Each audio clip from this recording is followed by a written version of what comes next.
What's good, folks? We are live out here in the streets.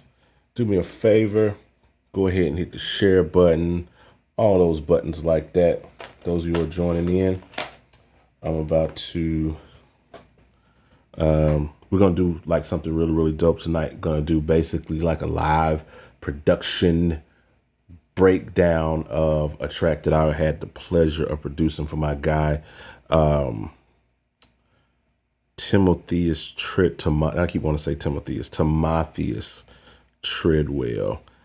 So this is going to be really, really dope. So what I want you guys to do is hit the share button for me while we getting things kicked off. We're going to hang out tonight, going to be on for a little while. I'm going to break down this track from top to bottom, start to finish. And it's going to be fun. It's going to be really, really dope, really, really fun. You'll get a chance to learn some stuff, see a little bit behind the scenes on how I think when it comes to arranging and producing and do all those things like that. So let me know if you can hear me down in the chat, down in the, the live chat. If you're watching on YouTube, go ahead and hit that button,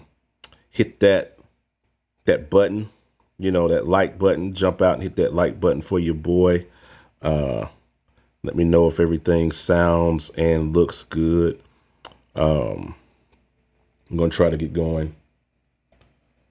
Yep, third broadcast. What's good? Okay, I see my YouTube family is joining in. We're going to get it in. This is the one for real, for real. This is for real, for real.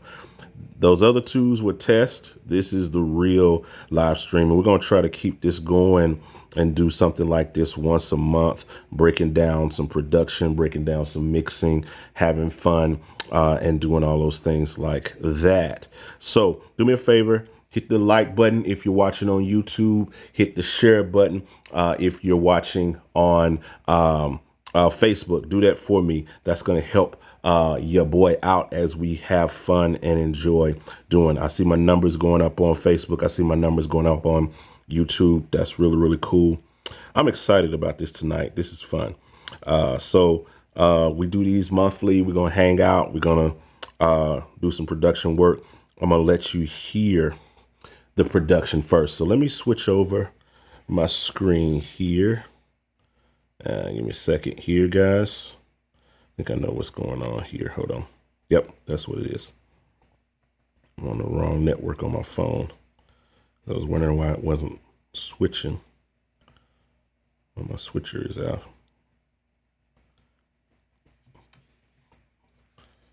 But give me a second here. We're going to have fun tonight. This is going to be cool. Give me a second, guys. Oh. Just needed to grab something real quick.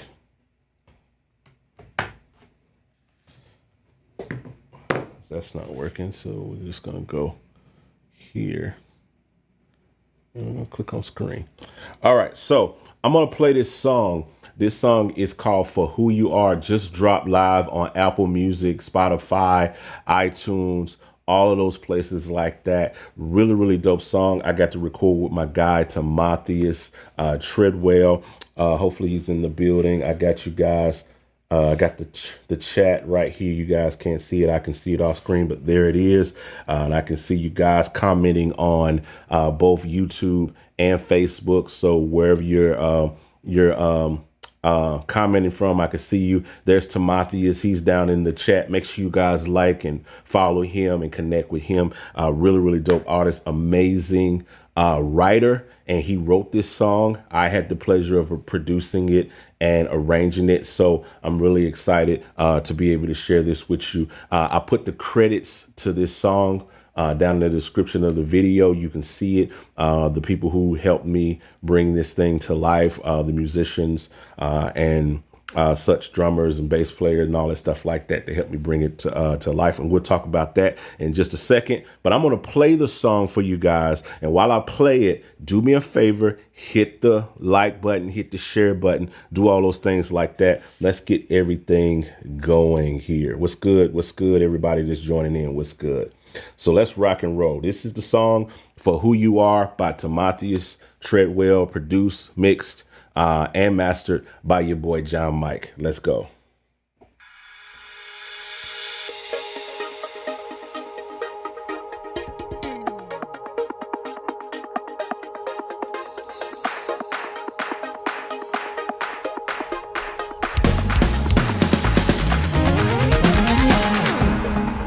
Lord, we give you the glory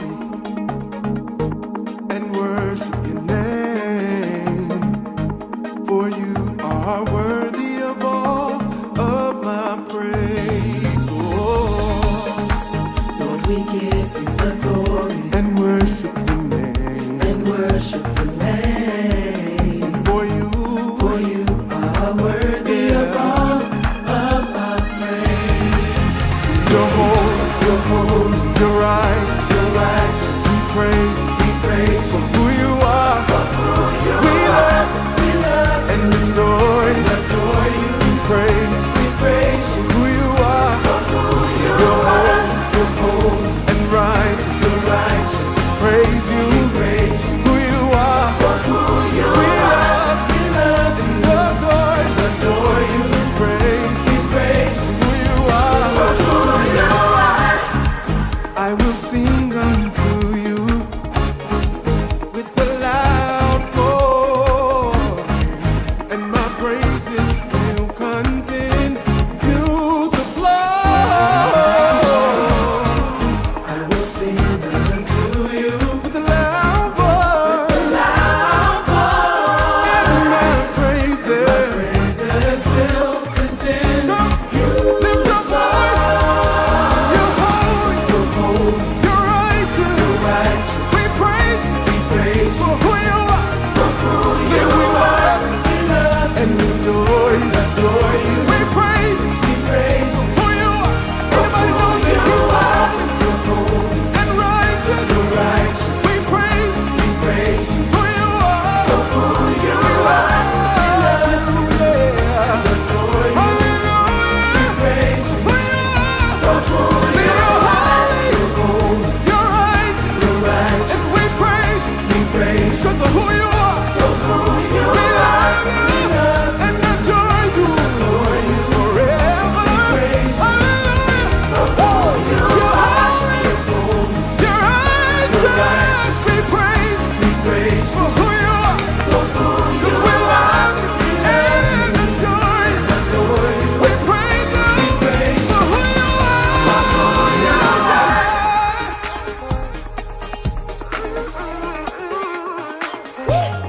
You're real good.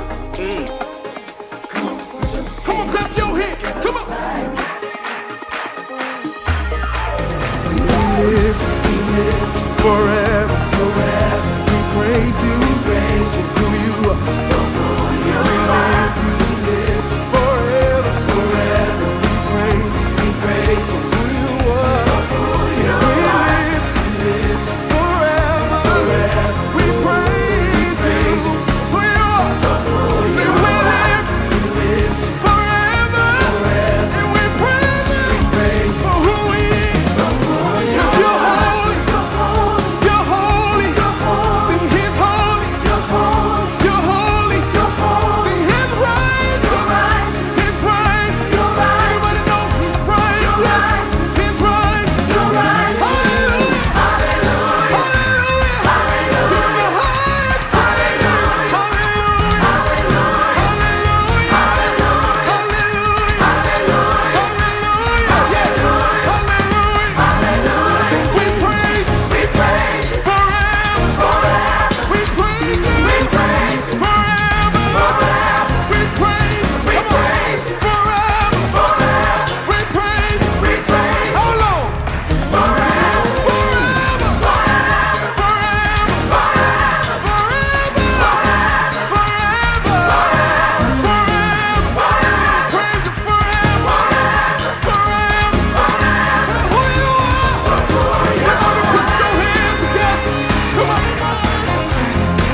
So yeah, that's the song for Who You Are by my guy, Timotheus Treadwell. I see the fire emojis, all those stuff popping up in the comments. I appreciate you guys. This was a fun song to create, to produce, to arrange, to just overall just put together.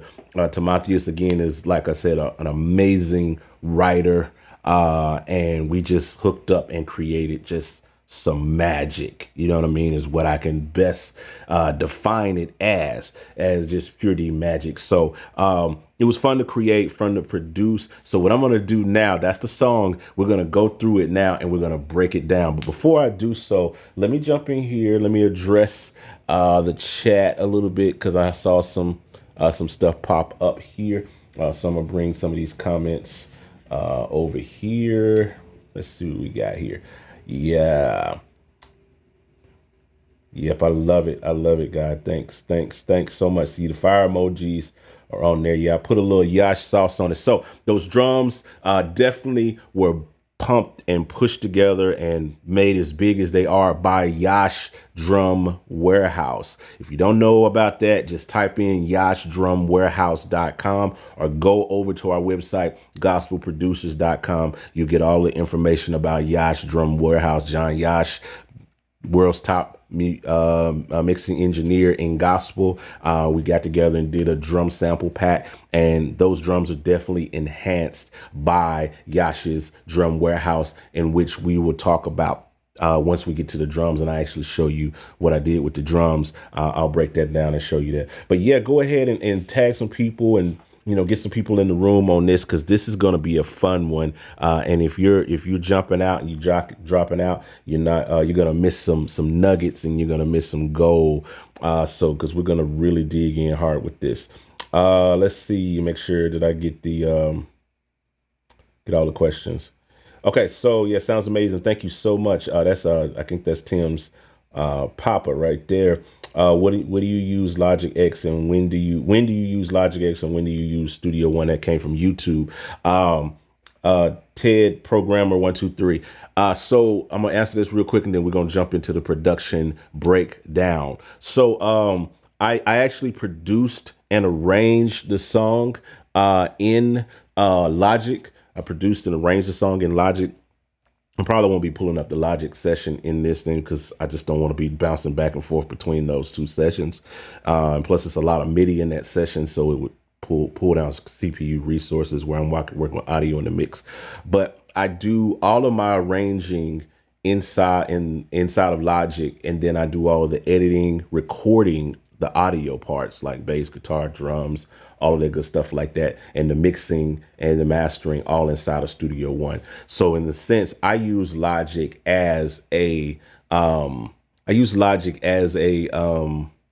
sequencer basically for my compositions. So I do all my I don't do any plugins. I do plugins, like VST plugins, but I don't do like any sort of mixing, any sort of pre-mixing or nothing. I do everything raw in Logic, sequence everything, and then I throw it over to Studio One, and we do everything else, recording the vocals, recording the drums and the bass and guitars and all that stuff over into there. And so that's pretty much how we do that, or what have you. All right, so we'll come back to some questions and stuff a little bit later. So if you got them, drop them down in the comments, and we shall definitely, get to those questions as we go through this stream. So the first thing I want to do is I want to acknowledge some of the musicians that helped me out on this. Now, I did the mixing, I did the mastering, I did the production and arranging on this song, which means I recorded it all here in my studio. The vocals, the lead vocal, background vocals, all of that stuff like that. We had an amazing crew. Tim brought those people that was like, it consisted of his wife, Dominique Treadwell. I can't think of the other two now. I know one is named Makari, their husband and wife team. So we had three singers, and we created that background sound with those three singers. And hopefully I'll get to that tonight, and we'll be able to kind of break in on that, and you guys will see how we recorded and stacked those BGVs. Really, really dope and really, really good. And then bass was my guy, Rodriguez Stuckey, Rod Stuckey. We call him Stuckey. Stuckey is the guy for bass. He did bass on this song. That was he lives down in Houston, plays for the Hilliard Church, the whole situation down there in Texas. Also, the drummer is Ashton Smith. He also plays, I think, for Bishop Hilliard down there in Texas as well. Amazing drummer. Nailed this session. Guitars were done by Jabari Johnson.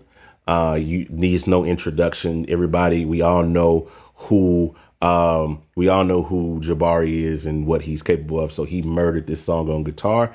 I had some help on the auxiliaries from my guy Sheriden Williams. My guy Brandon Williams did organ, and then I did keys. I did Perc Programming, and I did some initial aux programming. So I did some Perc Programming, some initial aux, and then my man Sheridan came and laid some more aux on top of it to beef it up and make it really big and really, really fat. And that's pretty much the production and everybody's hands who touched it. All right, you guys sharing yet? Let's keep moving down this path. I'm really, yeah, those are the names down there. We call them Sexy D.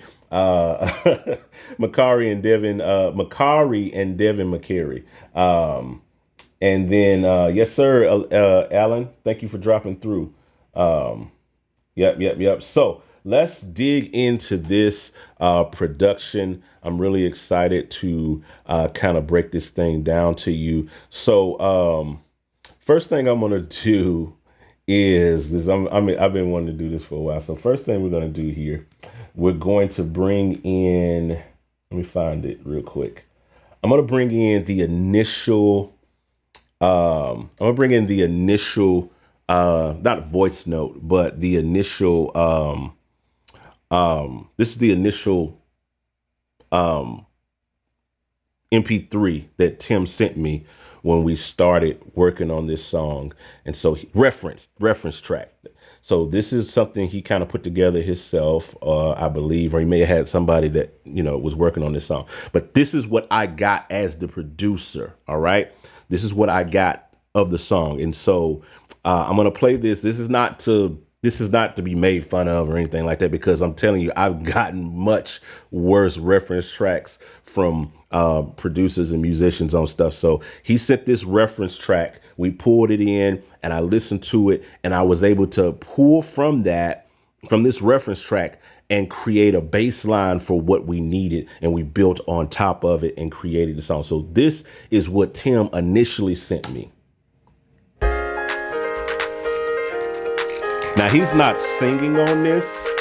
He's got background vocals, but he's not singing himself. And you can hear him kind of in the background. But this is what he initially sent me. And so this is where the verse starts at, right?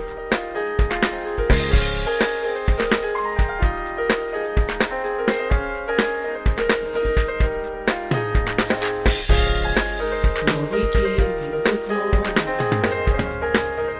and worship your name. I know Tim don't want me to play this, but trust me, I'm going somewhere, Tim.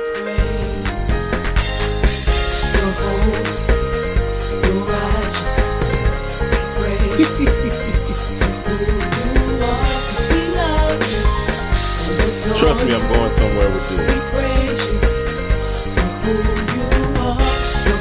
We need to have this in here so you guys can see where we come from and where we went with this.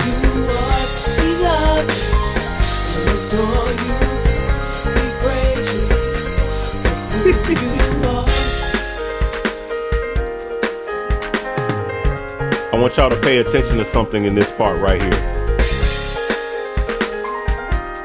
So this is the second verse right here. And he does this. All right. That was one of the reasons I wanted to play this, because I wanted to highlight something. In this second verse, because you can hear Tim kind of singing in the background a little bit, because he's just basically, this is the reference track. This is not for keeps. This is where we build from, right? So Tim sends this, and I'm listening to the second verse, and this is what I hear. That lick, ba-da-da-da-da-da-da-da-da, that lick right there. I heard that. When I heard that, when I'm listening to the reference, I think that's sweet. That's actually really, really cool. I actually like that, because reference tracks are reference tracks. They're not perfect. They're not, this is where we start. It's not where we end. You know what I'm saying? But you listen as a producer and as an arranger, your job is to listen to what the artist sends you as a reference, because that's their vision for the song. That's how they hear it. You know what I mean? So you have to figure out as an arranger and as someone who's putting the song together as the producer, how are you going to make this song sound like something, you know what I mean? So I listen for those parts in the song that are key indicators. When I heard that line, I said, that's sweet. I really like that line. So you know what I did? I leaned into it and I made that line consistent throughout the song. So let me play the introduction for you. Listen to the introduction.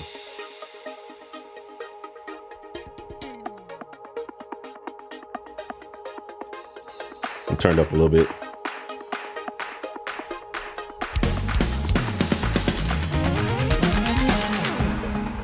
All right, so you heard it there. The same line that was in the in the second verse of the song. So we added it to the intro, and because we're gospel, we're doing gospel. So in gospel, we need big introductions. You know what I mean? That's just how gospel is. We get big, fat, intricate, crazy introductions. That's gospel 101, right? So I had to find a way to put that in, but I also added it in this verse, in the second verse, exactly where he had it in the original. That's where the line comes in for the second time. So you hear it on the introduction and then you don't hear it again to the second verse. So watch what happens in the second verse. I will sing unto you with a loud voice. And my Now here it comes right here. praise will continue 1, 2. to flow. Now that's where he had it at in the actual reference that he sent me. That's where I got that line from. So that's where it was placed in the reference. So I thought that's really, really dope. I need to place it in the same place because again, we're going with the vision of the artist. What is the artist looking for? You're serving the artist. I'm humble enough to try to serve the song, not to try to serve what I hear or what I'm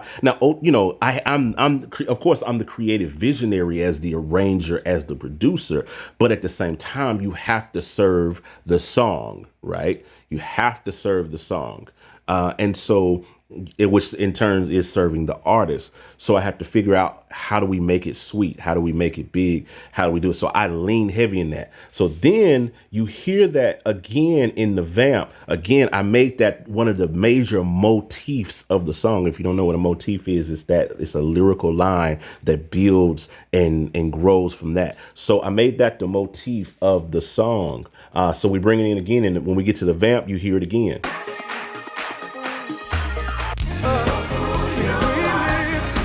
When we get ready to do something big here, this is where you hear it.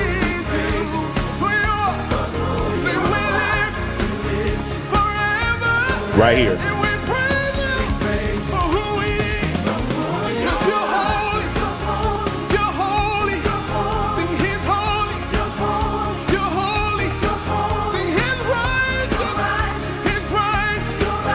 Now watch what happens right here. We do it again. Then we drive it.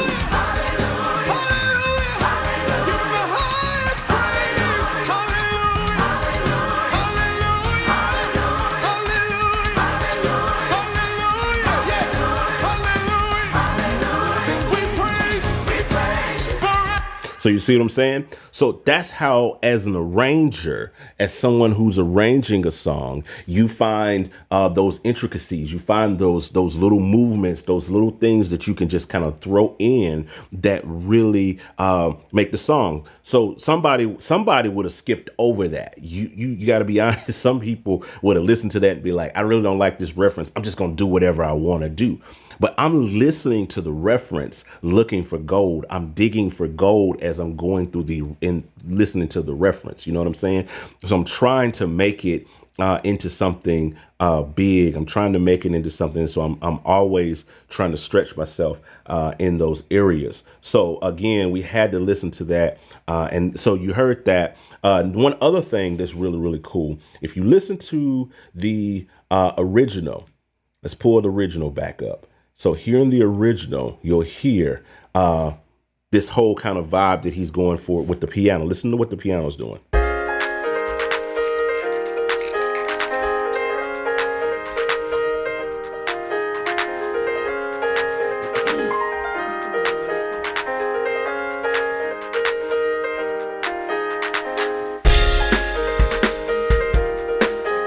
So he had this whole motif kind of going. He had his own motif going.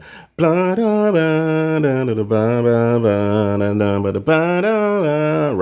He had that kind of motif going.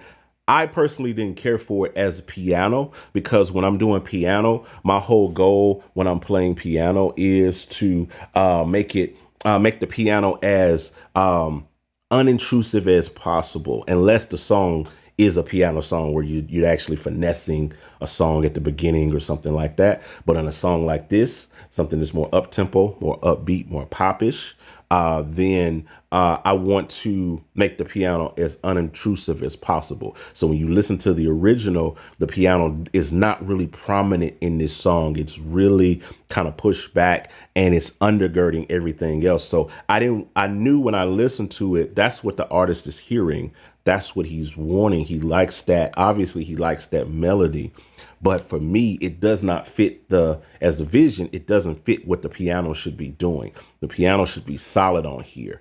It should be really solid and out of the way. It shouldn't be doing a whole lot of movement like that, right? That's a key. That's an idea that you need to remember as an arranger, as a producer. Make sure that you don't be too busy with your piano. And I'm going to highlight this later on. This is a point I'm going to come back to and really build into. But as a keys player, one of the things I learned from hanging around guys like Cedric Thompson, Aaron Lewis, guys like that, they're really intentional about their piano playing. So the piano, they don't do a lot of meandering on the piano. They don't do a whole lot of it's not rhythmic. Piano is intentional. You play it. It's solid. So when you listen to this song, I'm gonna highlight a part real quick. Let me highlight this part because I want to make this point really, really quick while I got some of you guys that's paying attention before y'all click off and then you miss this gold moment right here. So I'm gonna go here to the vamp and I'm gonna show you. Listen to what the piano's doing here in the vamp part right here.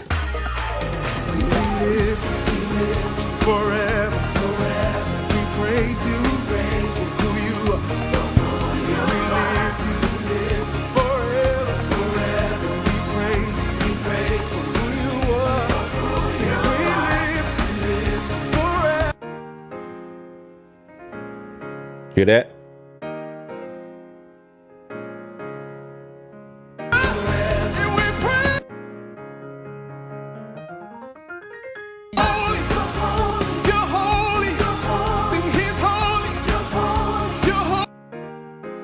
That's what the piano's doing. So as you can see, I'm not doing a whole lot of I'm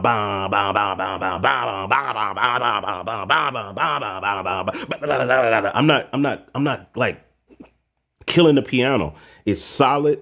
It's intentional. It's in its place. You know what I'm saying? It's solid and it's playing the part that it needs to play.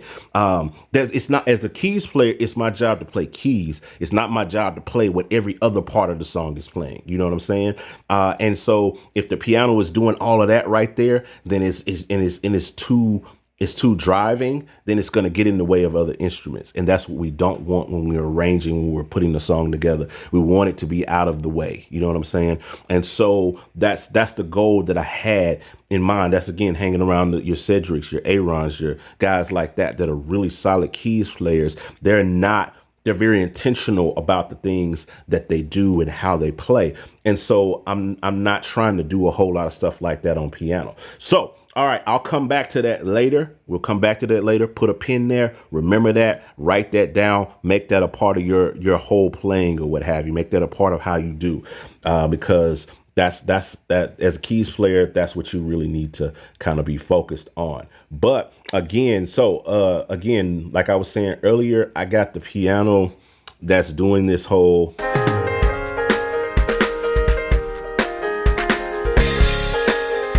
So it was doing that blah, da, da, again, right? So what I did was I passed that that melody over to the guitars. So let's jump into the chorus, and it comes in on the chorus. So let's listen to what the guitars are doing in the chorus. You're holy, you're right. See what I'm saying? That's guitar parts.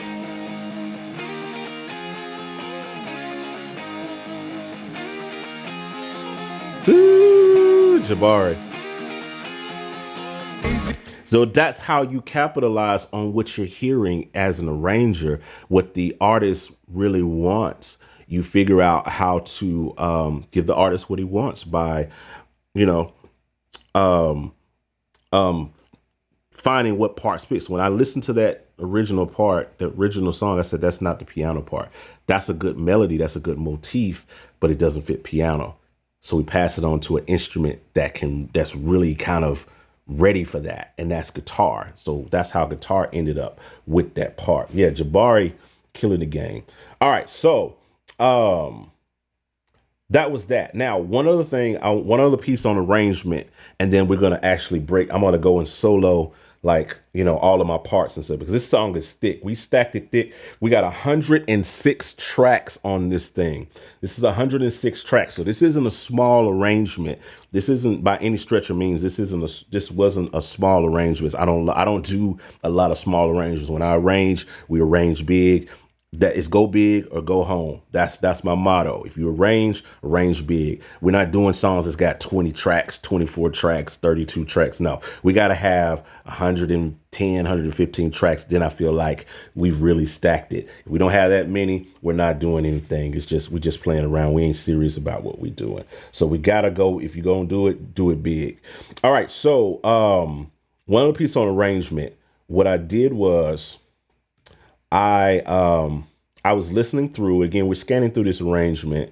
I'm not going to play the original reference like all the way through, but I want to show you guys something here. Let's see if I can find it.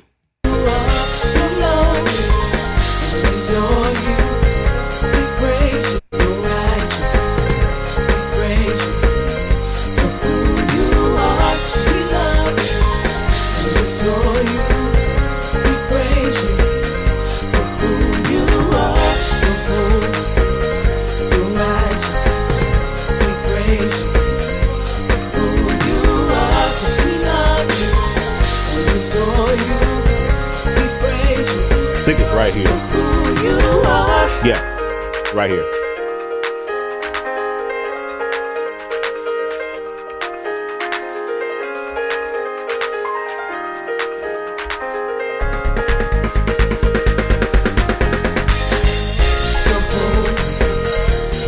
So I noticed, again, here's another key point where I noticed in the song. So they added this breakdown in between the chorus and the vamp, right?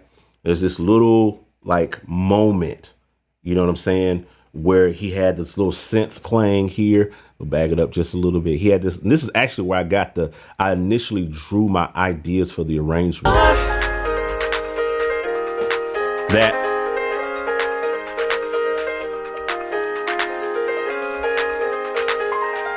and he had that breakdown right before he went into vamp. So again, I'm thinking, I'm listening, and I'm building my case as I'm arranging it, thinking like, okay, he wants this big breakdown in the middle. So actually, when I did this song, I started with the breakdown, believe it or not, and I built the entire arrangement.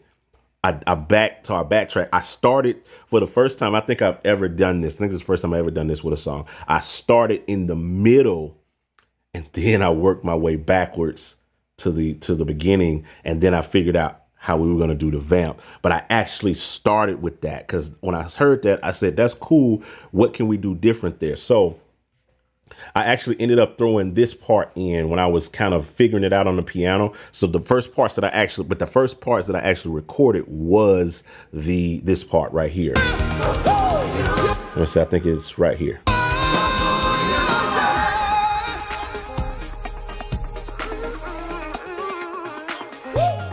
Feel real good.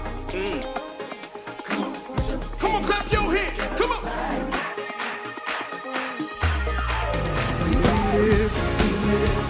So I actually started with that. So when I was recording, I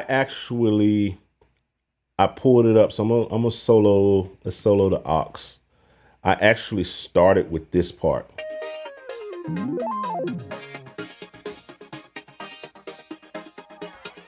Right?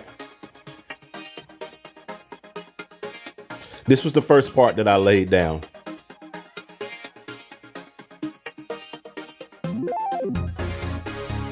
That was the first part that I laid down, was that breakdown. This was the first part. And so I looped that part and I started building. So I added in my percussion. I want to show you how sweet this part is because you kind of pass over it when you're just listening to the song. But I want to show you how dope it really is. Not to toot my own horn or anything, but just to show you like the vibe that we captured right here. So when I add the percussion in, let me mute this real quick. So then we had this.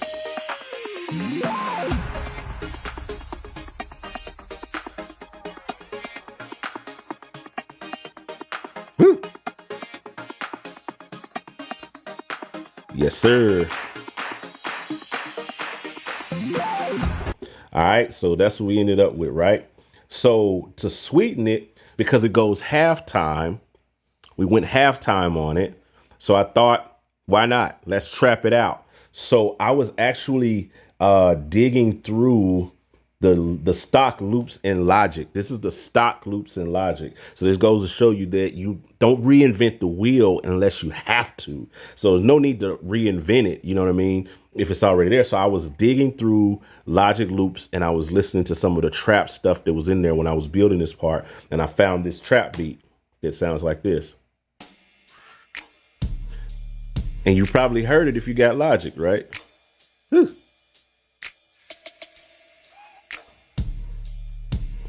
Whew. All right, that's all I did. I found that joint, right? So let's add back in the perc and the aux. So you hear this.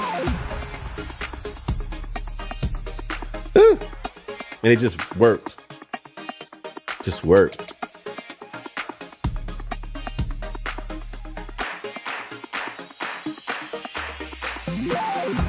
But here's what made it real sweet. I was playing around with output and I found this. This is an output XL. I found this this vocal chop that sounded like this. Coming in a second. Ooh. You know what I'm saying? Ooh. Ooh. Yep. Yeah. So that was out of output. That's in arcade. It's in arcade. I think it is. It wasn't like XL. It was actually in arcade. It wasn't in. It was in what's it called? So I added that in. So let's bring the aux back in again, and let's bring the perc in, and this is what we ended up with. Woo.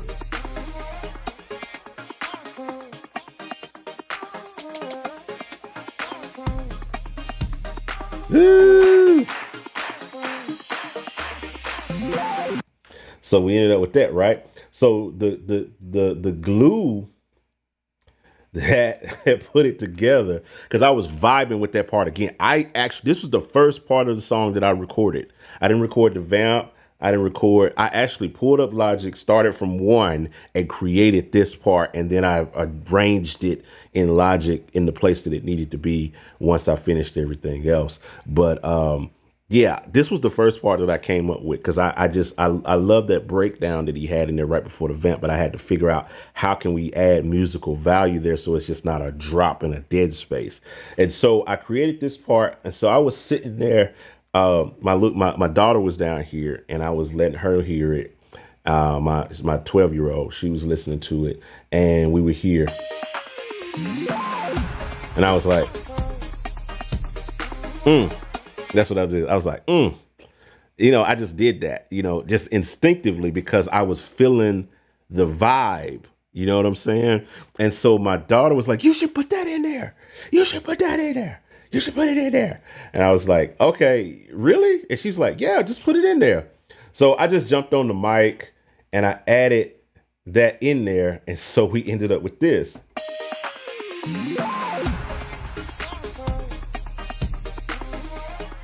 Right here, I think it was coming in. 1, 2.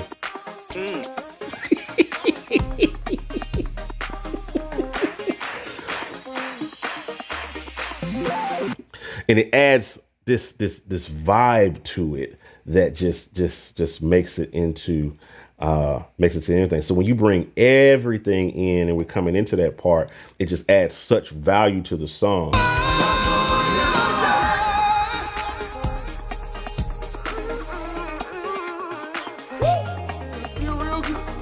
Got Jabari in there. Come on, clap your hands. Come on.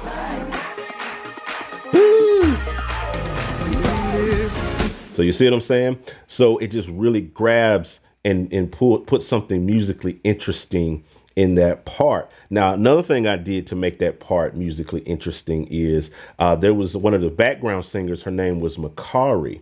So we added in. First off, we added this part in. This actually is from the vamp, the very last vamp, the outro of the song. Come on, put your hands together like this. Right.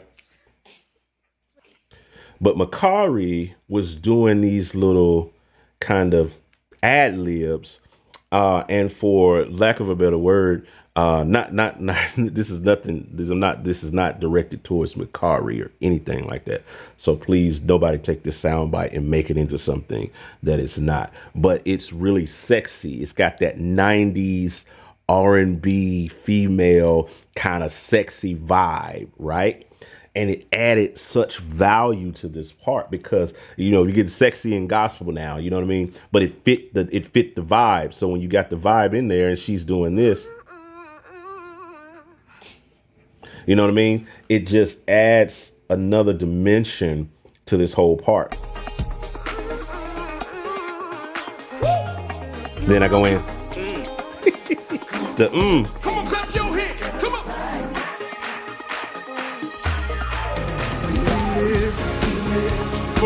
You know what I'm saying? So then we go back to double time. And so because that part, we put so much emphasis on that part, I brought it back in the vamp. So when we come out of the vamp, Are you want to get up on your feet right now? Put your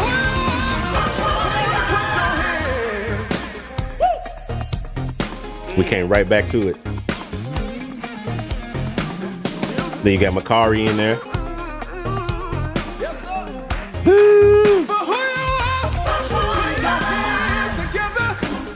hands together like this. Yes. Woo! Yeah. Come on and rock. For who you are. Clap your hands. Come on. Put your hands together like this. And then she ends it out. So watch how she ends it out. Oh, I see that break. One more Right here. time. For who you are. You see what I'm saying? So that's how you get those layers in and you really build it out into something. All right, taking a break. Let's look at some let's look at some comments. I know I haven't been doing that. All right, so do you track in Logic and mix in S1? Yes, I track. I said this earlier. I track. I sequence in Logic. I create my.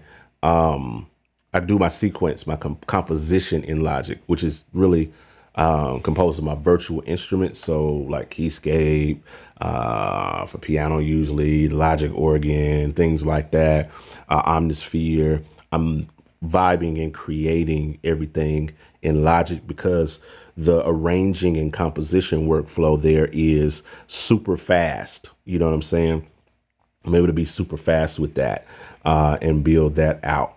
And so I sequence in Logic. I don't do any pre-mix or anything like that. And I dump everything over into Studio One. And then we finish recording. I do all my audio recording in Studio One. And then I do my editing and my mixing in Studio One. Everything else is done in Studio One. Just the whatever. So yeah, that's how we do that. Will this be on Loop Community? I don't know yet. We'll see how it does and what we can do with that if we decide to do. I'm using a M1 Mac for the stream. I'm using an Intel based Mac for the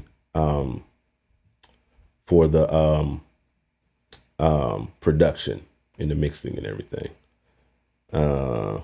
Too many keys overplay sometimes. Yep. So, all right, cool. Now I'm going to go through and I'm going to break down the production, some of the other elements and things that we used and did, and how I kind of created this bass line and everything for it. So let's just start from top down and move our way down. So we'll start with the drums. Drummer on this track again was Ashton Smith. Ashton Smith was the drummer on this particular record. Really dope drummer. Did an amazing job. On this song. And so this is all Ashton.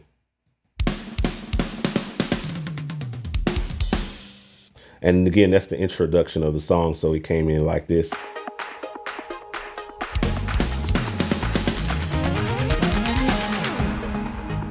You know what I mean? So the drums are nice and big and fat.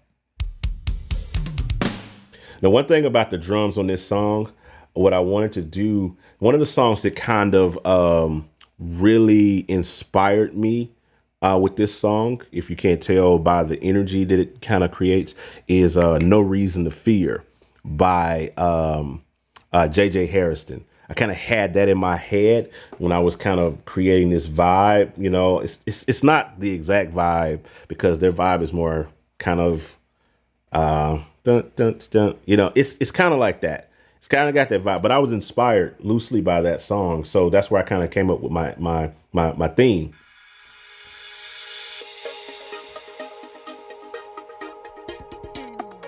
Especially the second verse. When we get to the second verse, I'm really thinking about No Reason to Fear, because this is the second verse. I will sing unto you with a loud voice. So I was thinking about that when I got to the second verse. But because I was thinking about that song, it inspired my entire kind of vibe for this song. So you have Tim in the first verse, and so when the drummer comes in, I told him come in 4 on the floor real hard, so you got that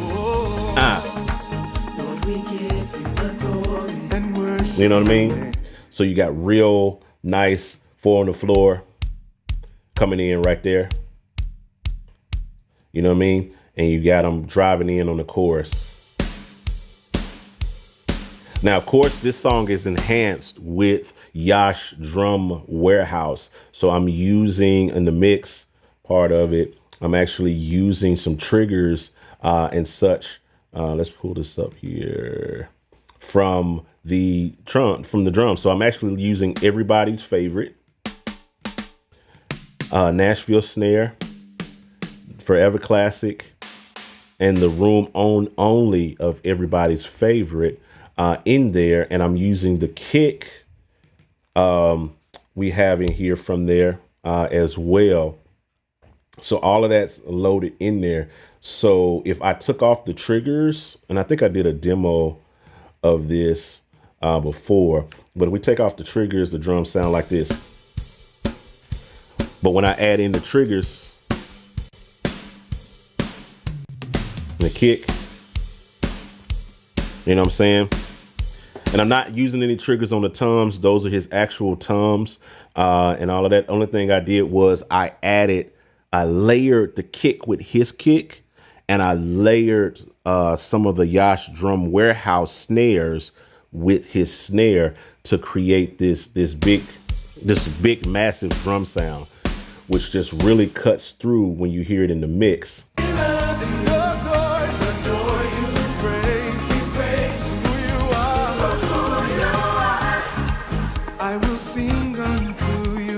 You see what I'm saying? So you got that kind of vibe kind of going in there. So I remember telling him when I was building out the drums that I wanted him to really lean in on the second verse. So I remember we FaceTimed and I was like, second verse, I need you to come into that, because first verse he didn't play. He was just kick, you know, and then he came in on the chorus. So he wanted like, what do I do on the second verse? So we're already getting this groove.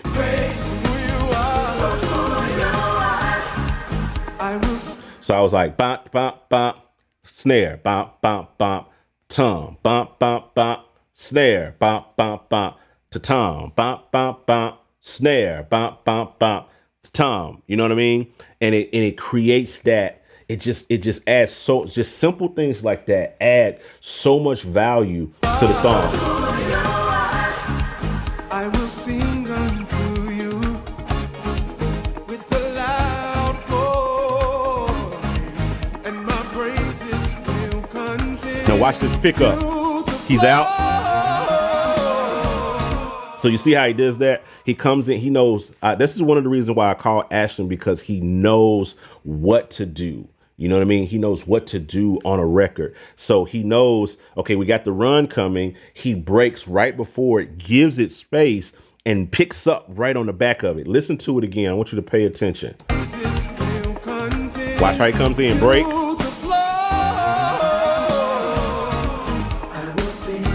Get back into the groove. Bow. See what I'm saying?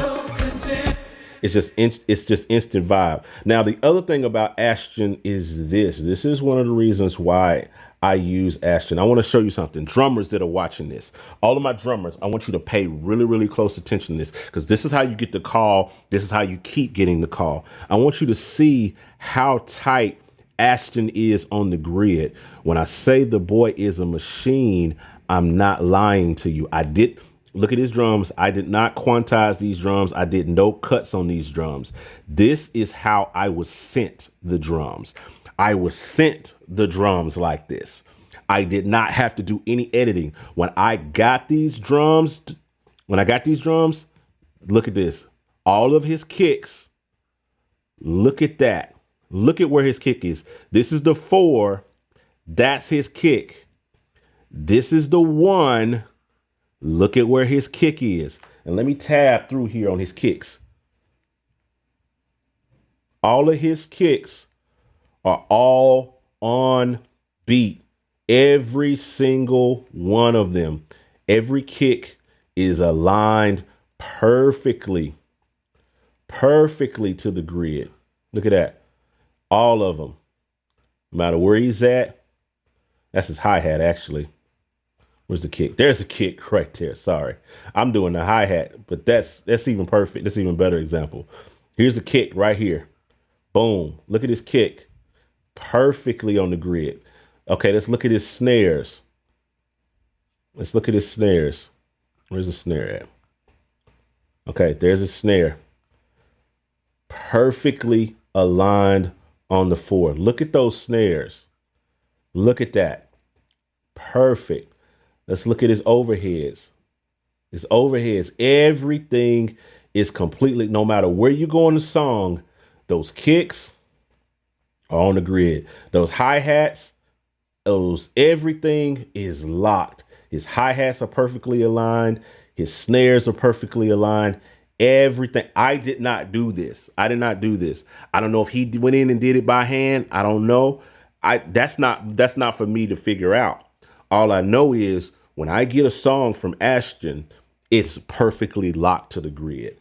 Whether he plays it like that, and if he does, the boy is a machine. I'm talking about everything, even his drive and his runs and his chops are aligned. So let's get in here where we actually drive it. I think it's somewhere in here.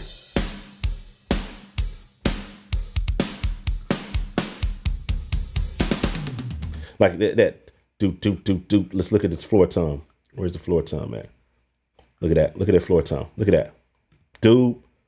Look at that. Dude. All of those toms are perfectly on the grid. Look at that.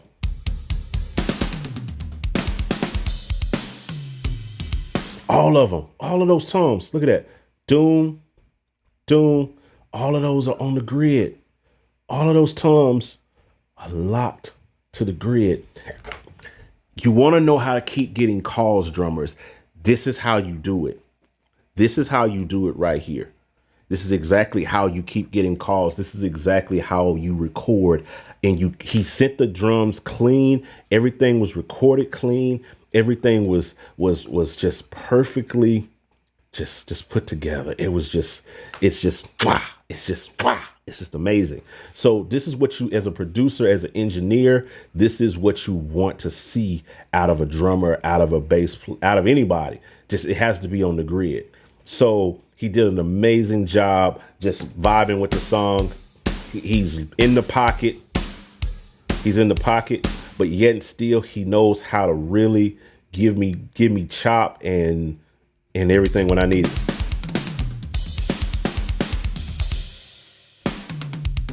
Look at that. Woo.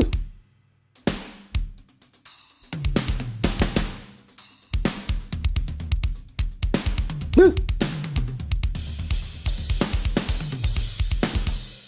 Look at that. Then when you put that in the groove where he's here in the vamp on outro.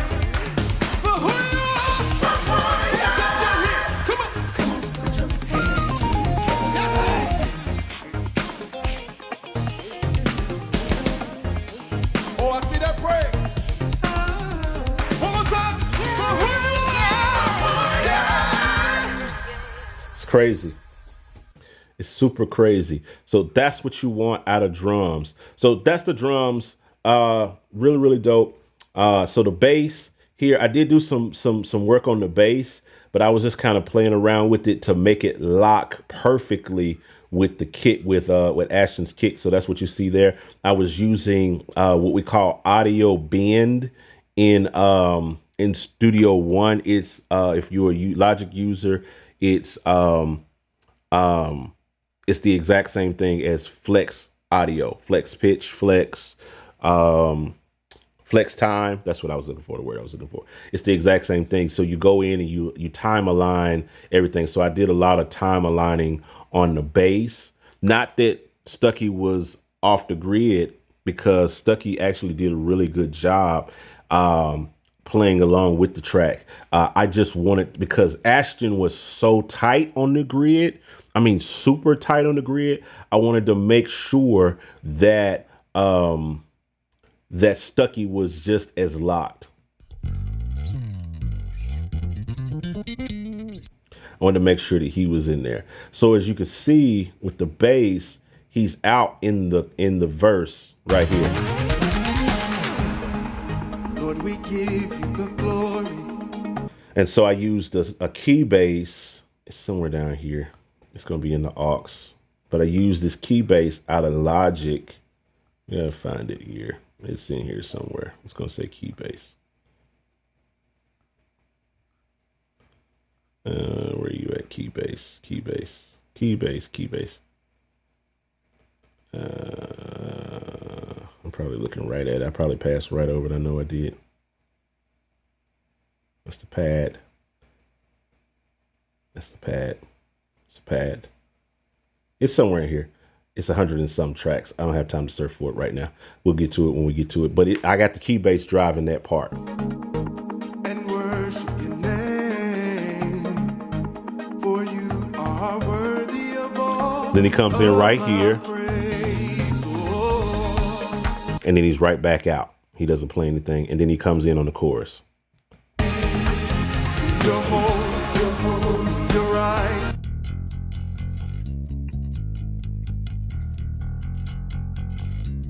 And adore you. But Stuckey has quite a few moments in here. I'm going to highlight a couple of them. When we're going into this trap part in the vamp, he just does something stupid crazy. Right here.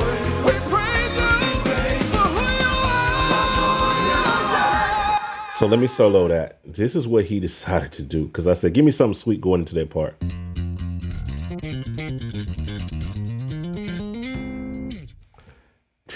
Just not fair. Just one more time for the one more time.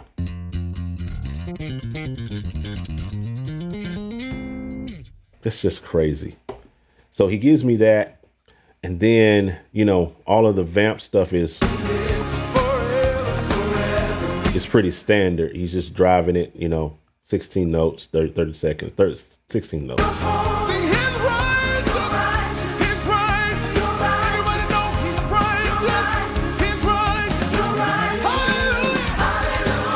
But right here, his popping is just.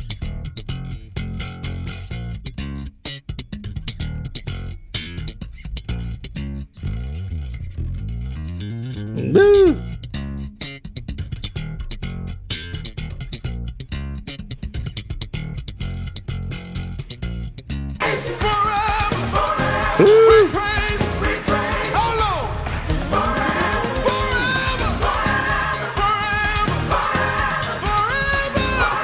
He just makes that part, you know, those slaps do. It really brings that part out. And then he's pretty much out on the trap part. He does some little lines here and there. He mostly follows what I'm doing in the aux.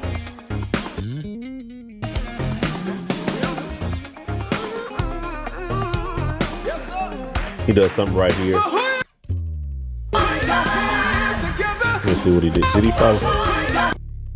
He just slid right there.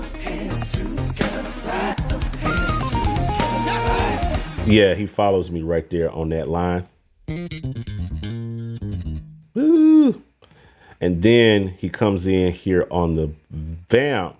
And I said, just like he came into that trap part, I was like, give me something on the back end that's just as sweet as you did going into that trap part.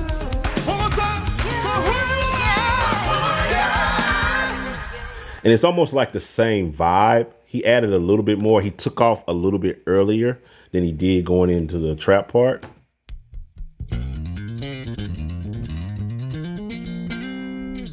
But it becomes the signature ending of the song. You know what I mean?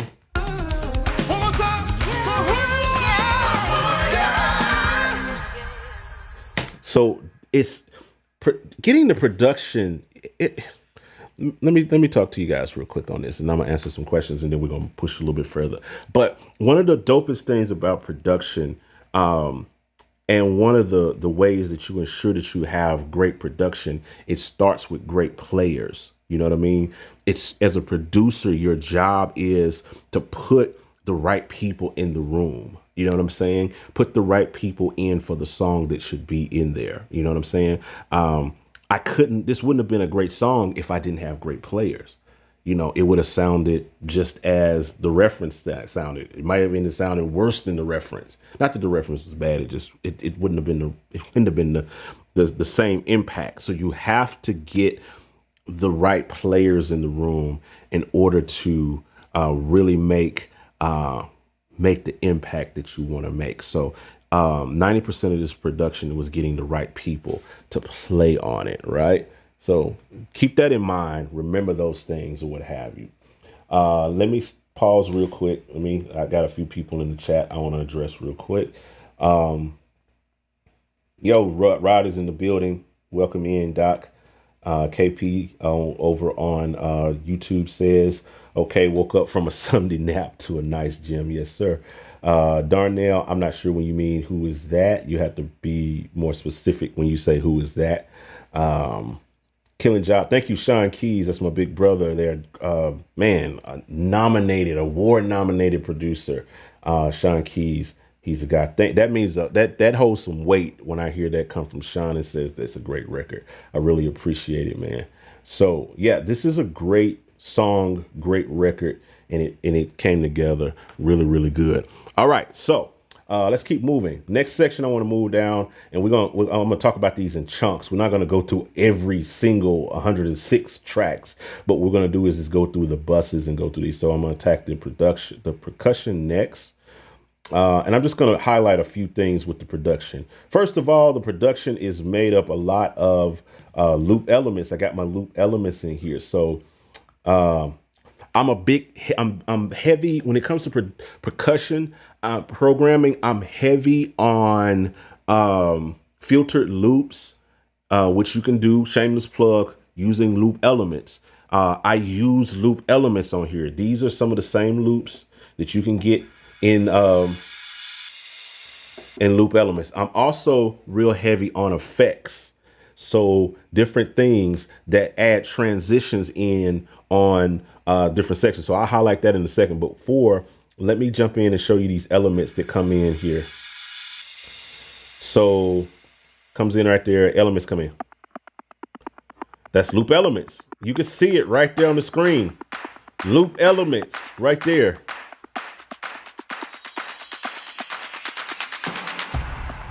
So this little loop that came out of loop elements drives throughout the entire song. Look at there. It only stops a couple of times, but for the most part, this is keeping rhythm throughout the entire song. Got loop elements all in there. There's another one. So I'm just blending elements in and layering stuff in with the claps and adding in my effects that are really making stuff really pop. So you can feel the energy of the song. You can feel what's going on in the song just by listening to the percussion. Just having listened to the song already, you could probably pretty much tell what part of the song this is just by listening to the percussion, because it adds the vibe to the song that we need for it to do. And then these transitions really make the song. You don't pay attention to them when you're listening to them, but they are what makes the song. So coming into the song, I have this little riser symbol that introduces the song. Hear that? You know what I'm saying? Comes in and introduces the song. And then coming into the verse, I have this. Right? But it's a riser, but it rises into this ambient snare that sounds like this. And that's also in loop elements. If you got loop elements, you already know what snare that is. And you already know this riser. All of these are in loop elements. And then I got a boom in here as well that hits on the one, and it gives you this, you can see, look at the waves, and you can see that everything is kind of delayed right there, that clap comes in, that ambient snare comes in before the boom comes in. But watch how this whole transition works. Hear that? So what that translates to in the song is this.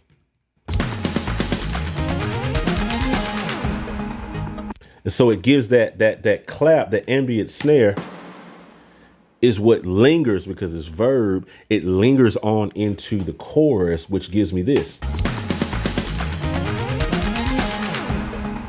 Lord, we give. So before Tim even starts singing, there's like this lingering effect that fades into his vocal. You know what I mean? And it's just, to me, it's just sweet. And then you got the boom.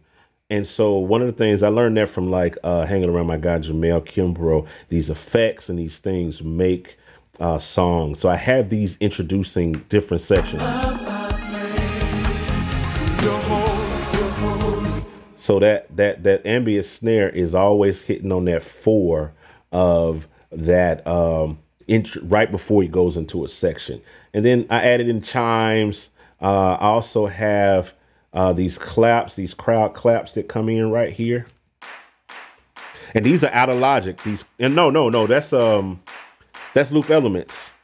So that's all loop elements on the crowd claps. All of this stuff is, you can get this all in loop elements. And then I got this little, I call it light clap. That might be in loop elements as well. But I added this EDM kind of riser clap in from, I think I found this in Splice. And I thought it was really, really cool because it added some interesting there.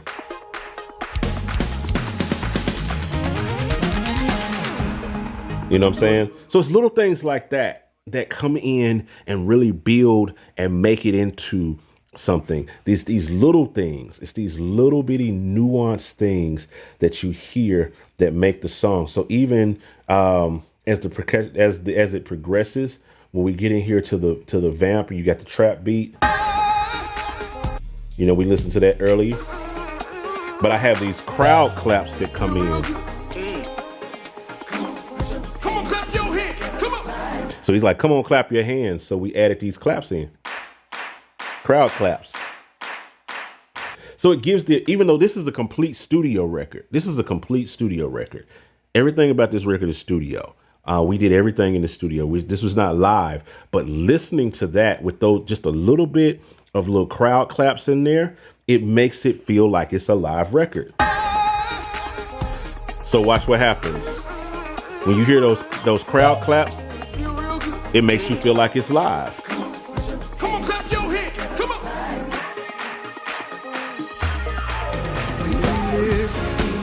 So it gives you that feeling that he's standing in front of a live crowd, and anybody who hears it, you know, without knowing this context, is going to believe that this was a live record, because just from little stuff like that. The crowd claps also come back in again here when we drive the vamp. Well, they come in that drive. There's another place they come in. I think it's, let me see. Yeah, I use those as driving force, but there's another place. It might be in, here it is. I think it's here. This loop elements. I think it's here. Yep. So again, this is in loop elements. You can get these crowd claps. They're inside of loop elements.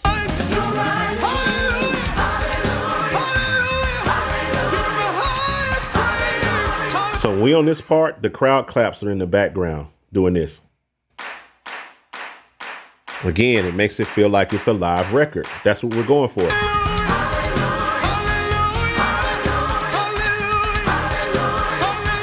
Now, it's not as prominent, but it's there, and it gives you that. Now, where it really, really comes up evident is when we get to the solo part with the guitar, and you hear, I turn the claps up. You can see where I increased the volume of the claps here to make them more prominent.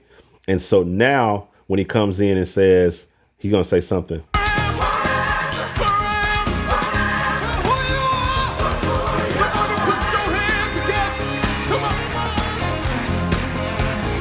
So you hear him? You want to get up on your feet right now? So you see that? So we throw those crowd claps in during that. When he says, come on, everybody, put your hands together. You know, it gives that energy, because if I take that out, it's not going to have that same impact. So if I take that out, I don't think I have it. Yeah. So. Put your hands together. Come on.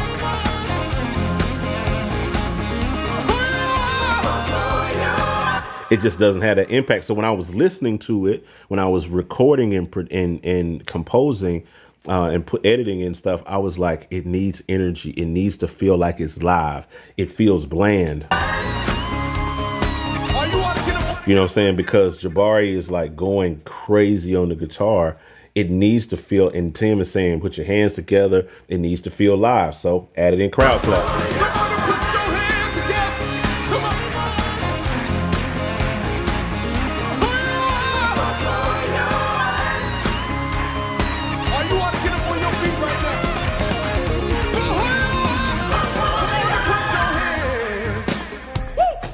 So little stuff. It's the little things that really make it. And again, we brought him in again. The crowd claps. I got him up here again with along in the trap part. Yes, sir. For who you are. Mainly because they say, put your hands together. You know what I'm saying? So we want to make sure it enhances it. Come on and rock. For who you are. Come on. So you see what I'm saying? So that's the percussion. It really, really drives. That's all I really did with the percussion. But I stacked it heavy with perc and effects. So we have about 20 or so tracks of just percussion and effects that I really love. Guitar was done by Jabari Johnson. Again, he kind of carried a lot of the theme in here. So in the first verse, he just carries the theme. He doesn't play during verse 1, but he comes in on the chorus.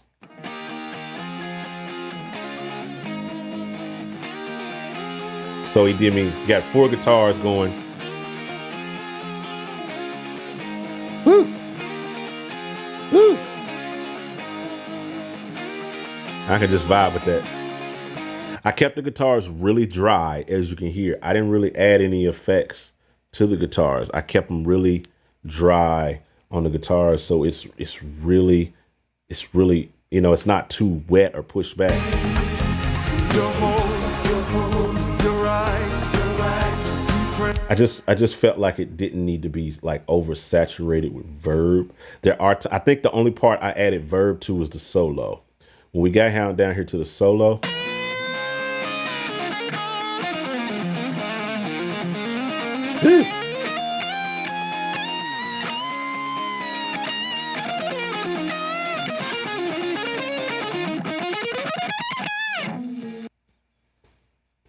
so here's something really cool that happened with Jabari's guitar. This is really cool to me. This is what you call unintentional. You call unintentional production elements that end up making the song feel like it's something else. But it was an accident really by Jabari's part. So check out what happens with his guitar as he comes out of his solo. One of his strings kind of went up. You know, he was just kind of laying off his string, and it created this, right? But when you hear it in the mix, it almost sounds like it's a part of the trap beat. You heard it? It's like a real it's like a real drop. I heard it and I was like, yeah, it kind of sounds kind of cool, you know? And so he really laid in on these guitars all the way through and really stacked them.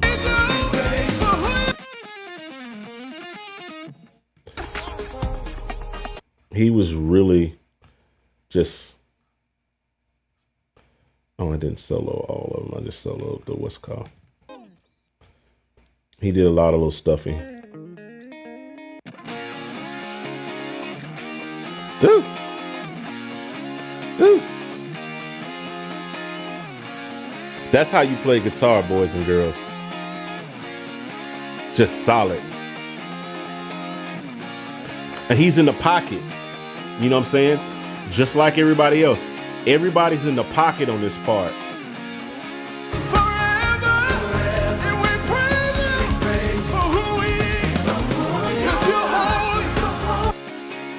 Everybody's in the pocket.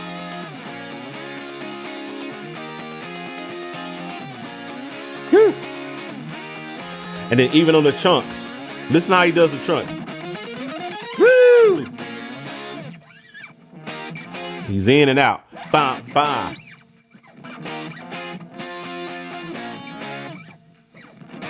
Clean. And he picks his spots. Woo!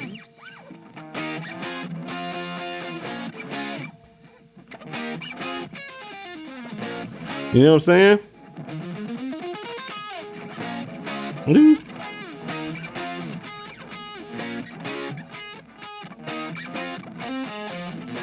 What's dope on that part, he was actually responding to what I was doing on the piano. So if I go over here and pull the piano in, the piano was doing that.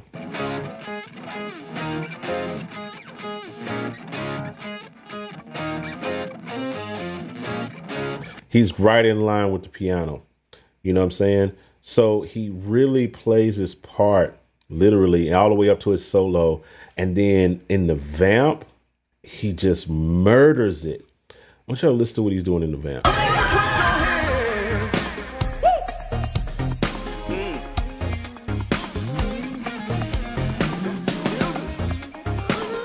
And he's just soloing.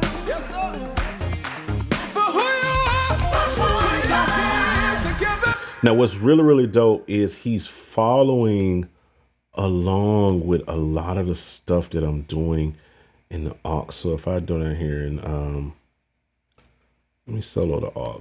He's really like, let me bring in the perc and the effects real quick so you can kind of get some context of what we're doing.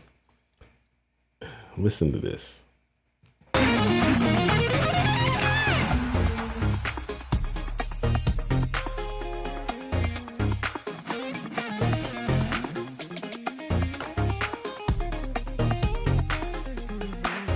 That's Jabari, y'all. So you see how he caught that lick? He just caught it.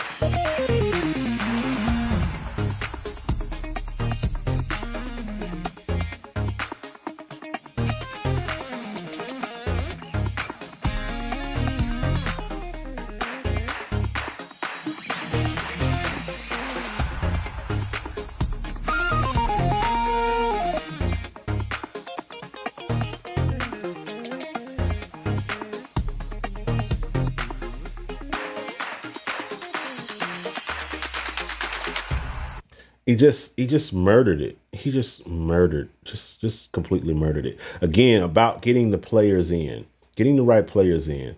All right, keys, organ, nothing really, thing on keys and organ. My guy, Sheriden Williams, played organ for me. I did keys.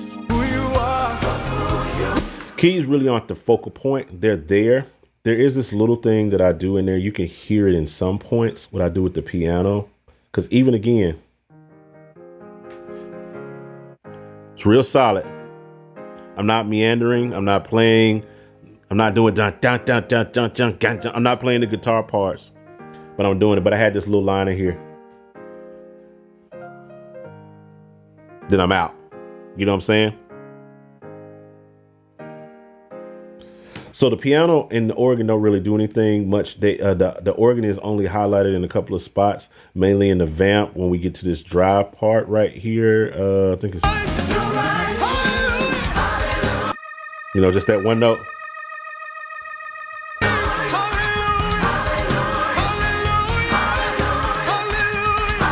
So we brought the organ up in that part. Piano, the most the piano does in the song is during the solo.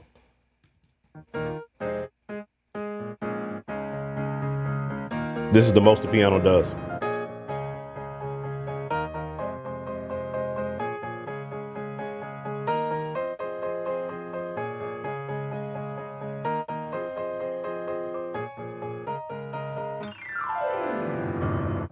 That's it, and the piano's out. That's the most the piano does in the whole song is there. So again, the piano and the organ weren't focal force. They're there for like effect and for foundation, but they're not the focal point of the song. Now, what's the focal point is the aux.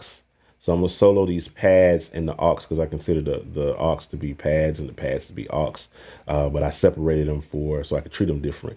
So the whole song is aux. Aux goes from channel 40 all the way down to 66.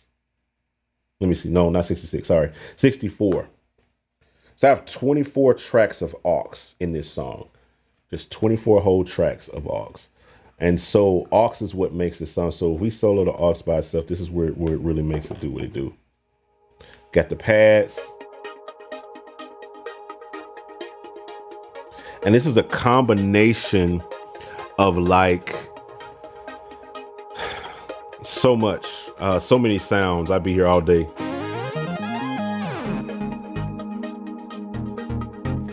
You know, I got some leads that I kind of pulled together and did some harmony with. We got bells in here. And that key bass.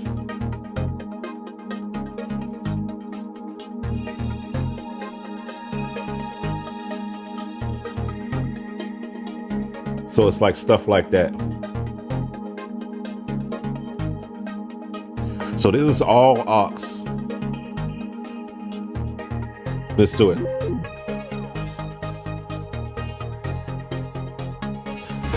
So one of my two favorite parts of this aux, these are the two main parts that make it. It's these two ARP synths, and they're both out of Omnisphere. I can't think of the sound right now, but mainly it's this one.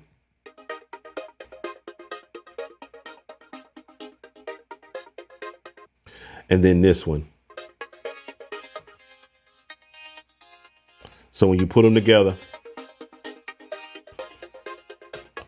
see what I'm saying?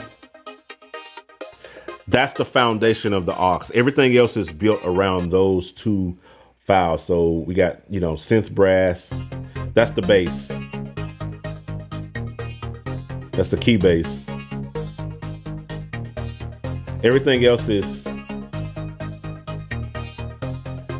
is built around that. Everything else is built around that. So you end up with that aux. When you put those together and you add in the loop and the perc, then you end up with, because those, since they're arpeggios, they are rhythmic, and so it adds so much value when you bring them in.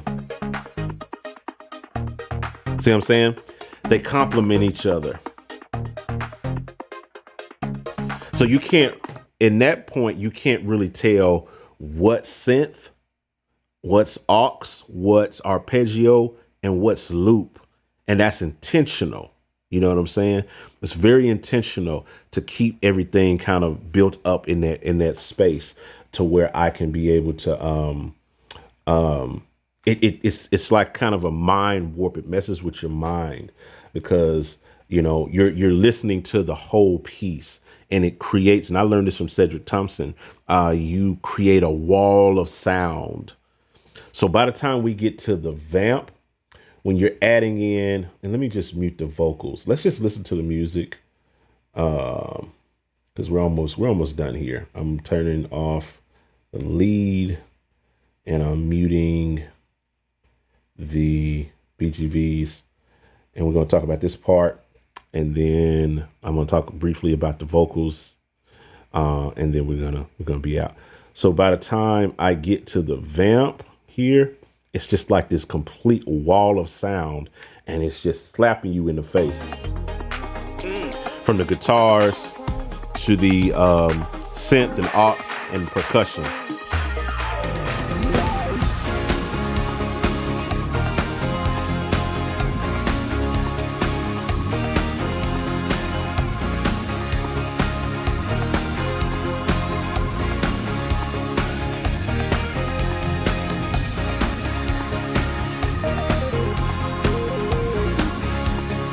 And that was one of my favorite parts too. That little Moog sound. It's actually key bass out of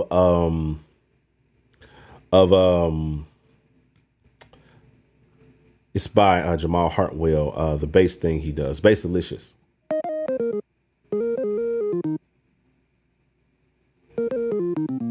That's all it is. So it has this little spots where it comes in. So it's got all of that in there.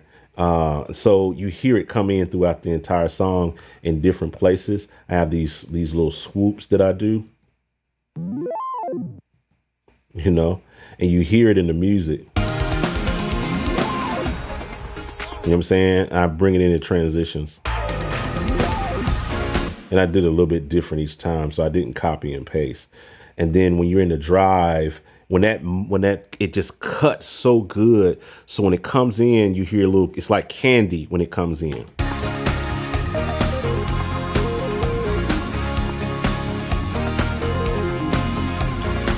know what I'm saying?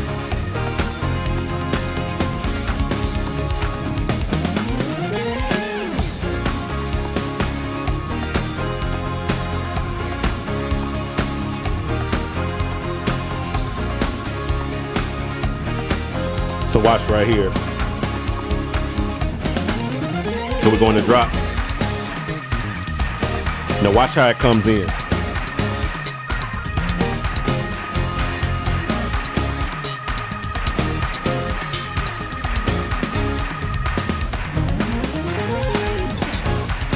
Right here. This is my favorite part.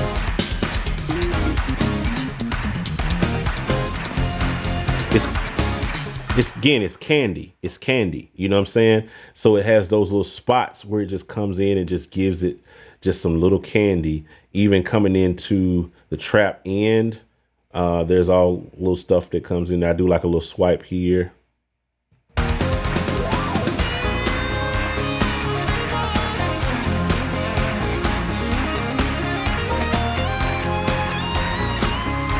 And I do like now. Jabari is doing his guitar solo, but I'm bringing in the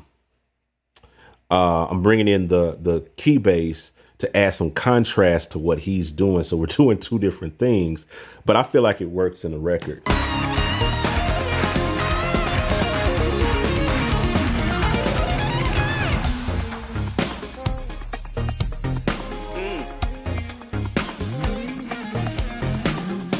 And then it throws in these candy in the trap parts.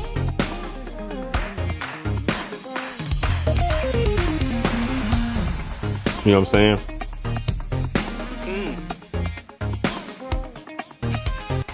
Here it comes. So you have those little things like that that really, really kind of build it. So Aux makes this record. Of course, you heard Tim's lead. Nothing too crazy with the lead. Nothing really. I mean, it's the lead vocal, you know. Tim did what he did. He led the song, had his ad libs in there, and it's the vocal part. I won't concentrate too much on the lead. I'm gonna jump down here to the BGVs, and we're gonna end this because I just want to talk briefly about the BGVs. And so with the BGVs, we stack these. I got about, and it's mix and match tracks, but it's a lot of stacking that we did. Lord, we give you the glory and worship. Let me bring my effects in too, so you can kind of hear.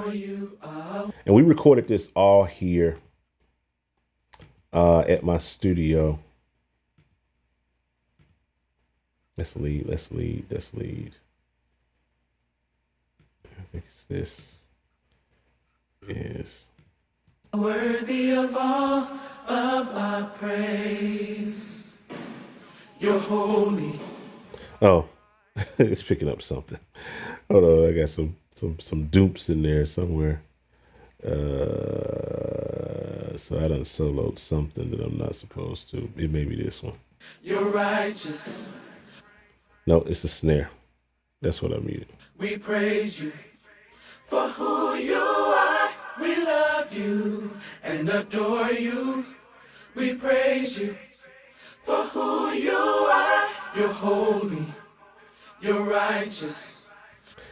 So I had that. I had a lot of that in there. You know, a lot of those effects that really kind of made it. What did I do? We love you and adore you.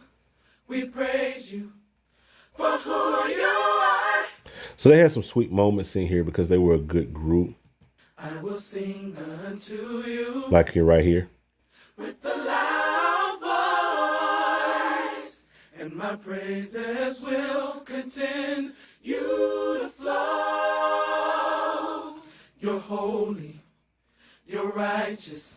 And so they were really solid, just a really solid group. And then even when we get to the vamp, We lift you forever. We praise you for who you are. We lift you forever. We praise you for who you are. so they kind of kept that kind of unison to harmony thing kind of going. For who you are. But then it gets to harmony right here. For who you are. You're holy. Right here. You're holy. Kind of octaves. You're holy. You're holy. You're righteous. You're righteous. You're righteous. You're righteous. Right here. Hallelujah. Hallelujah. Hallelujah. Hallelujah. Hallelujah. Hallelujah. Hallelujah. Hallelujah. We praise you. So I got some little sparks in there. So let's see. We praise I'm trying to get to where they really get to. forever. Forever. This is where they really got dope. It's right on this part. Forever. Forever. Forever. Forever. Now watch this. Forever. Forever. For who you are. You know, so they drive it right here. For who you are. But here's where they really smashed it. For who you are. And so I just took that and I copied it out through the rest of it because it was great harmony just built out. Uh-oh.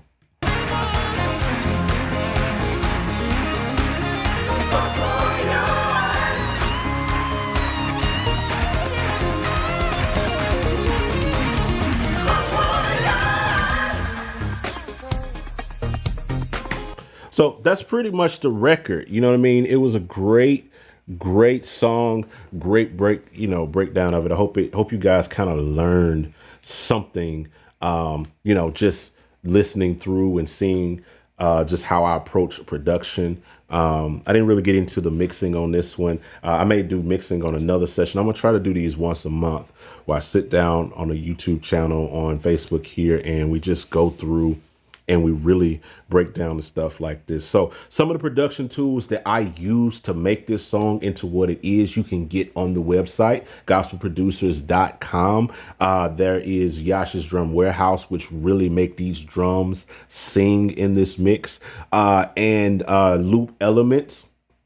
That also makes this song glue together in the percussion end of things. So you want to check those two things out at gospelproducers.com. You'll see in production tools, Loop Elements and Yash's Drum Warehouse, two very big pieces of this production. If I took Loop Elements out, if I took off the triggers that I use for from Yash's Drum Warehouse, the song would not have the same impact or power that it has. So I hope this video helped you. I hope it blessed you. All of those good things like that. Thank you all of you guys who rock with me in the chat throughout this breakdown. Again, we're going to try to do this again and keep this up and do these once a month and stuff. And I'll just kind of give you guys some little insight into some of the stuff that I'm producing and mixing and working in and stuff like that. Big shout out to all my musicians that helped me come in and really make this. Sheriden Williams, Ashton Smith, Stuckey, all of those guys like that really popped in and did that, helped me with that. So I'm gonna play the song all the way through so you can kind of enjoy it without me talking through it. For those who may have missed it, I'm just going to solo. I have the mastered version in the session that you can kind of take a listen to. And so we're just going to vibe out to it. And once this ends, I'm going to end this stream. So I appreciate you guys hanging out. If you're watching on YouTube, please hit the like button. Please subscribe. Please share, because I'm offering the utmost value that I can to help out this generation and keep this thing popping and moving. So please do those things. I want to press the play button. I want you guys to enjoy this song one more time for the beginning without me doing any talking. And then once this is over, I'm going to end the stream. Appreciate you guys.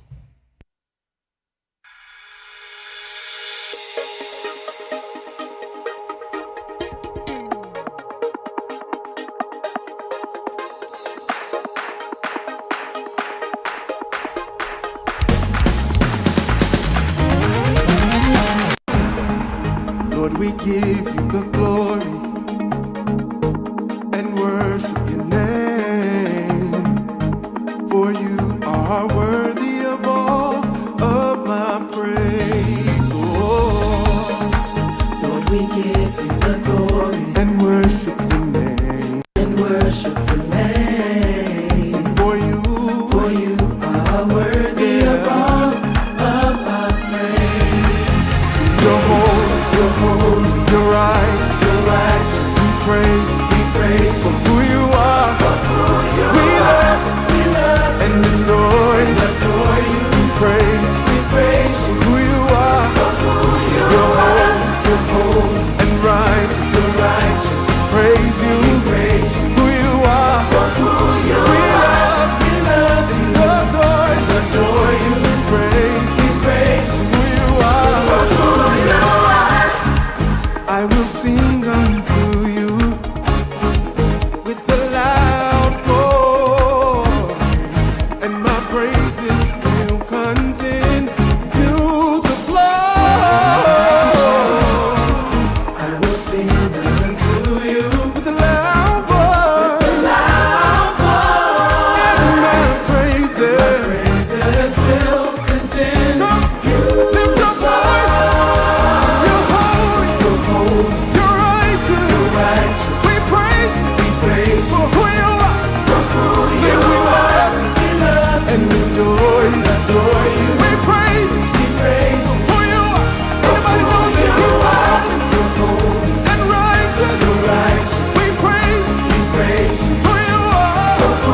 Yes, sir, boys and girls. Thank you so much for watching. I forgot to say it earlier.